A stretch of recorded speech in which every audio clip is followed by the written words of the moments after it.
আমাদেরকে শাসন করেছে তারা জানতো যে তারা দিন শেষে বাংলাদেশে থাকতে পারবে না। তারা হয়তো ভারতে পালিয়ে যাবে, অথবা আমেরিকা পালাবে, অথবা লন্ডনে পালাবে। সেজন্য তারা আগে থেকেই তাদের ব্যবস্থা করে নিয়েছিল। তারা তাদের সেকেন্ড হোম বানিয়েছে, তারা তাদের থার্ড হোম বানিয়েছে। কিন্তু আমরা যারা বাংলাদেশে থাকবো, আমাদেরকে বাংলাদেশকে নিয়েই ভাবতে হবে। বান্ডেল থাকলে প্রতি সেনমানিতে টাকা বাঁচবে। বিকাশ সেনমানি বান্ডেল কিনে জিতুন প্রতি লেনদেনে। আমাদের অতীত প্রজন্ম আমাদের জন্য কিছু রেখে যায় নাই।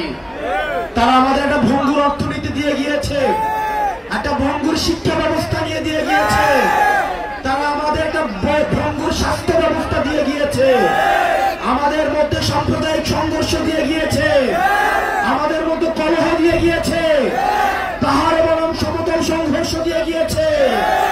আমরা যারা এই প্রজন্মের রয়েছি, আমাদেরকে দায়িত্ব তুলে নিতে হবে। এই সব সমস্যার আমাদেরকে সমাধান করতে হবে। আপনারা যদি সামনে এগিয়ে আসেন, এই তরুণ প্রজন্ম যদি দায়িত্ব নেয়, আমরা বিশ্বাস করি এই তরুণ প্রজন্মকে অর্থ দিয়ে কেনা যায় না, এই তরুণ প্রজন্মকে লোভ দিয়ে কেনা যায় না।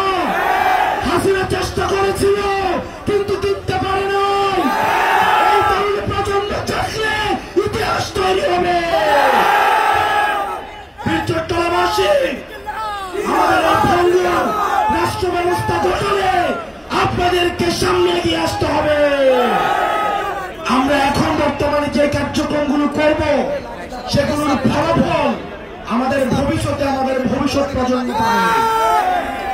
বর্তমানের কাঠগড়ায় যেভাবে অতীত প্রজন্মকে আমরা দায়বদ্ধ করি, আমরা যদি বর্তমানে আমাদের দায়িত্ব পালন করতে না পারি, তাহলে ভবিষ্যতের কাঠগড়ায় আমরা দায়বদ্ধ হব। সেজন্য আমাদের একটা নীতি নির্ভর রাষ্ট্র লাগবে, একটা ইনসাফ ভিত্তিক রাষ্ট্র লাগবে, যেই রাষ্ট্র ব্যবস্থায় স্বাস্থ্য, শিক্ষা, অবকাঠামো, কর্মসংস্থান, সাম্প্রদায়িক সম্প্রীতির মধ্য দিয়ে একটা গ্রহণযোগ্য এবং বাসযোগ্য বাংলাদেশ গড়ে উঠবে। এবং সেটির জন্য আমাদের এই তরুণ প্রজন্মকে ঐক্যবদ্ধভাবে কাজ করে যেতে হবে। আমাদের মধ্যে বিভাজন করার চেষ্টা করবে, আমাদের মধ্যে বিভিন্ন রাজনৈতিক দলের মধ্যে বিভাজন করার চেষ্টা করবে। চট্টগ্রামে আমরা বারবার আসবো, আমরা বারবার ফিরে এসেছি। বাংলাদেশ যখন পথ হারায়, চট্টগ্রামবাসী তখন প্রতিরোধ করে। চট্টগ্রামবাসীর কাছে আমরা অবশ্যই আসবো।